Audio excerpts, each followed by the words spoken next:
Hi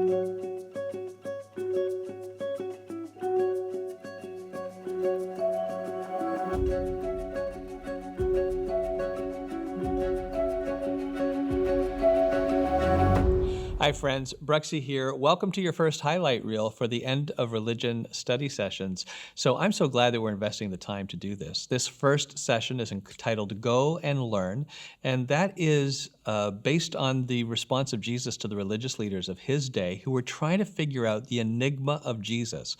Why are you encouraging us to put our faith in God? Good, but you're also subverting the religious system that didn't God institute in the first place? Boo, what's going on? Jesus says if you're trying to figure him out, here's the key to unlock the mystery. Go and learn what this means. And then he quotes the Old Testament, the Hebrew prophets, where it says, God says, I desire mercy and not sacrifice. I desire the way of love, not the way of religious ritual. Jesus says that somehow there have been clues, a trail of breadcrumbs that's been planted all through the religious history of the Hebrews that is leading up to his time and his place where everything is going to be made more clear. But first we need to understand the context of what's going on here, or we're going to miss something profound that can affect all of humanity. And so we're really just taking Jesus at his word. We're accepting the Jesus challenge. That's what this book and what these sessions are about, saying, okay, Jesus, we're going to trust you on this one. We're going to go and learn. We're going to apply ourselves. It's not just a quick spoon-fed answer that Jesus is offering. He's saying, go and do some study. I believe in you. I trust you're going to uncover some beautiful things. So as we've worked through the first couple of chapters and also some of the intro material to the study guide, I think we're beginning to at least get a taste of some of the gold, some of the treasure that could lie before us in the teaching of Jesus. A number of years ago, after a service at the meeting house at my church, I had a gentleman come up to me. His name is Adam, and Adam went to shake my hand, and when we shook hands, he slipped a $10 bill into my hands, and he said, I want to make a donation to you, Pastor. I always know someone's new at the meeting house when they call me Pastor, and say, I want to make a donation. I need to explain it, though, because it has symbolic value. I thought, whoa, I love symbolism. I like mysteries. I also love $10 bills because in Canada, they're purple, and who doesn't love purple money? Okay, so he says, here's the explanation. First of all, you have to know who I am. I'm not a believer. In fact, I am an atheist, transgender, Wiccan priest. He said, and you need to know this because I'm probably in a demographic that would say I'm one of the last people on the planet who would feel comfortable and welcome in a Christian church. I don't believe, and you'd think I would feel judged, but I don't. And I've been here for a few weeks because a friend told me I should come and check out what you're doing here. And I want to actually give you money as a symbol because I want you to know that I support what you're doing, even though I'm not yet a believer. Of course, he really had my attention. I wanted to know more. And he explained it this way. He said, Bruxy, it seems as though I figured out what you're doing. I'm on to you. It seems as though here you're helping people who claim to follow Jesus actually follow Jesus. He says, I think what you're doing is you're helping people who call themselves Christians actually learn how to be more like Christ. And I said, busted, you're on to us. That's exactly what we're trying to do here. It's called discipleship, and we're helping people be apprentices of Jesus, especially those people who would claim to be Christians, and we're also inviting other people to come and join us on the journey. And he said, well, that's great. He said, I'm not a believer, but I have become convinced that if more people on the planet who claim to be Christians, and he said, and by the way, in our culture, they're everywhere. So if more of those people who call themselves Christians actually act like Jesus, this world would be a better place for people like me. It would be a better place for everyone, Christians and non-Christians. And I think he's right. I think that as more of us who claim to follow Jesus actually become like Jesus, that's a gift we give to the planet. It affects our relationships with creation care, with other people, both friends and enemies, as we learn how to love them better. It affects our relationship with ourselves and our divided psyches and our confusion. It affects our relationship vertically with God. I think we become a better version of ourselves as we become more apprenticed, mentored by the person of Jesus. Adam was onto something there. And so I have Christian and non-Christian friends who would say, this is a project I want more Christians to invest in, but also non-Christians to say, I'm looking for a focal point to orient my life around, to help me in my spiritual journey. There's nobody like Jesus. Let me explain more about that. What Jesus offers the world is a fascinating approach to faith that we don't find anywhere else. It is a bi-directional spirituality. By that I mean, Jesus teaches us how to reach in two directions at the same time spiritually, both up but also out, to learn how to love God and love our neighbor as ourselves.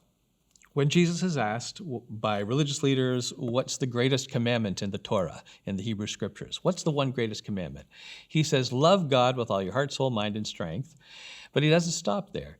He says, and the second one is like it, and that's love your neighbor as you love yourself. You could call that tri-directional. Love God, love your neighbor as you love yourself. And so Jesus is helping reorient their thinking on what it means to love God. Because remember, Jesus was only asked for the top one command. What's the greatest commandment? And he couldn't do it. He had to give them two. And he gave two different commands that are not at the same place. They're not side by side in the Old Testament, in the Torah, and the Hebrew Scriptures. He takes those two commands, love God, love your neighbor as yourself, and he binds them together. He ties them together, says, you dare not separate them. Because you and I know that it is possible to say, I love God so much that you end up hating other people or ignoring other people in your pursuit of some divine experience. There are people who will blow themselves and others up in the name of their love of God. The Christian church has spent years torturing other people, killing other people, and sometimes just ignoring them in the name of the love of Jesus. This is wrong. We'll talk more about that in your reading coming up next week. And so Jesus says, no, we bind love of God with love of neighbor as we love ourselves. In fact, then Jesus goes on. That's almost, you think this is profound, but it's just the beginning. Jesus goes on later with his disciples. After mentoring them for 3 years, he then shifts things slightly. He says in John 13:34, he says, a new command I give you.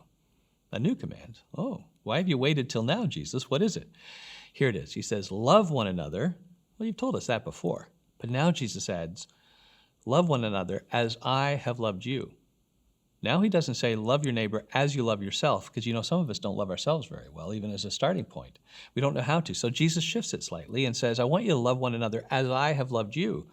Now, 3 years into their time with Jesus, every disciple would hear that and have an intimate experience, a memory of a time where they have been really loved by Jesus, really heard by Jesus, challenged in love by Jesus. And he says, now I can tell you, love one another as I have loved you. Do you see what he's done with the vertical dimension of his bidirectional spirituality? Now the vertical dimension is not love God as you love others, but it's receive love from God and then offer that love to others. The vertical dimension has shifted from a giving out to a taking in, a receiving. And then we offer that love to others. Love one another as I have loved you, which we know is the love of God offered to us through Jesus. So, step one, Jesus binds love of God and love of neighbor as we love ourselves. Step two, Jesus says that we receive love from God and then offer that to others. And that should be our spirituality. Learn to focus on how much you are loved and then offer that love to others. But then step three is interesting.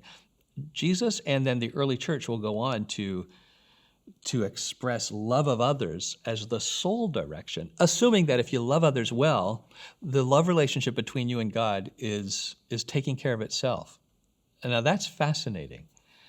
Now look at this. The Apostle Paul says in Galatians 5:14, he says, for the entire law is fulfilled in keeping this one command. What's the one command? Love your neighbor as yourself.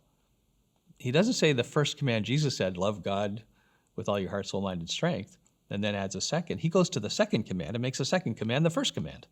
It's just one command, just love other people, because basically, listen, if you're loving other people well, God is going to receive that as worship. He's going to receive that as love of himself. The Apostle John says this repeatedly in the book of 1 John. One example, 1 John 3:16. This is how we know what love is. Don't you love a verse that starts that way? This is how we know what love is. I want to know what love is. How do we know? Well, this is how you know what love is. Jesus Christ laid his life down for us. Jesus shows us what sacrificial, other-centered love is like. And we ought to lay our lives down for, how would you complete that sentence? Jesus laid his life down for you, and you ought to lay your life down for, well, grammatically, you might expect it to take the flow of tit for tat, give and take, transactional. Jesus laid his life down for you, you should lay your life down for him. I remember hearing it that way in Sunday school, being taught by a teacher, Jesus died for you, Bruxy. The least you can do is live for him. And that would make a kind of sense. Jesus gives his life for us, so we give our lives for Jesus. But the New Testament, the New Covenant emphasis always is receive love from God, and then the way you love God back is by pouring that love outward to others around you. Jesus laid his life down for us, and we ought to lay our lives down for our brothers and sisters, says 1 John 3:16. Here, last verse, Romans 15:7. Romans 15:7, the Apostle Paul puts it this way: accept one another. And that word accept, proslambano is the Greek word. It can mean to embrace or to receive to yourself or to welcome into your space. Accept one another then, just as Christ accepted or embraced or received or welcomed you, in order to bring praise to God. Okay, a little bit more about this proslambano word. It's a Greek word. New Testament was originally written in Greek, but I always hear it with a bit of an Italian accent because we have some great huggers at our church at the meeting house, and they happen to be Italian, and they pull me close, and I always think of proslambano because the word means to hug aggressively. I love that. To pull close forcefully. That's this word translated accept or welcome. And so I picture some friends that I have who would be like, hey, Bruxy, get over here. And then boom, they pull me in for the hug. And I think of proslambano. And that's what the Apostle Paul says God does for us. Remember, just as Christ has accepted, embraced, welcomed, proslambanoed you, pulled you close. So allow yourself to be pulled close as you read this book, as you study the scriptures, as you learn about Jesus, as you have conversation with one another. Be aware of God proslambanoing you, pulling you close, taking the initiative to say, get over here. And then as you live in that reality more and more, then offer that to others around you. And notice how the verse ends, in order to bring praise to God. Wow, this is Christian spirituality when it's really focused on Jesus. We bring our praise to God and our worship to God by pulling other people close, by practically tending to their needs, by caring for others around us. I think Adam was right. The world needs more Jesus. Believers and non-believers should be able to agree about that. Well, I want to encourage you in your time together, whether you're going through the End of Religion Study Companion alone or talking with others. Either way, I hope you are able to turn it into a relational experience and turn monologue into dialogue.